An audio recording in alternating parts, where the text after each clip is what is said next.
একটা কথা চিন্তা করছেন, আপনার সংসারে যদি দুইটা ছেলে থাকে, ঠিক আছে, একটা দুষ্টা বেশি, একটা ভদ্র, তখন আপনি কী করেন জানেন? যে আপনার কথা শোনে না, দুষ্টামি করে, বেশি বান্দারমাগি করে, এই ছেলেটা নিয়ে আপনার দেন মাদ্রাসাত।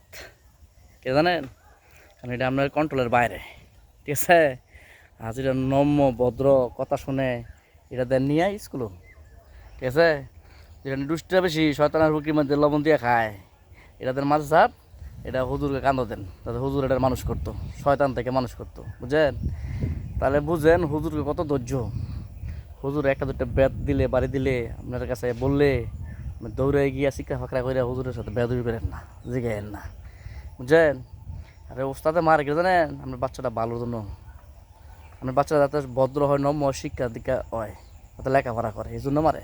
কারণ আপনি নিজেই তো সাক্ষী, আপনার ছেলে দুষ্টা ফাঁসি এর লাগে মাছ দিয়েছেন, বুঝছেন?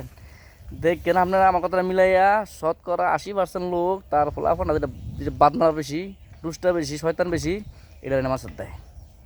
দেখেন, এইটা হুজুরের কান্দ দেয়, হুজুর এটা শাসন করে মানুষ করতো, বুঝলেন? আবার 19-20 হলে হুজুরের আবার দোষেন। আপনার বাচ্চারা আপনি কন্ট্রোল করতে পারেন না, এই কারণে হুজুর এটা কন্ট্রোল করতে হয়। তাই হুজুরের কত ধৈর্য, তো হুজুরের সাথে রাগ দেন না, বুঝলেন?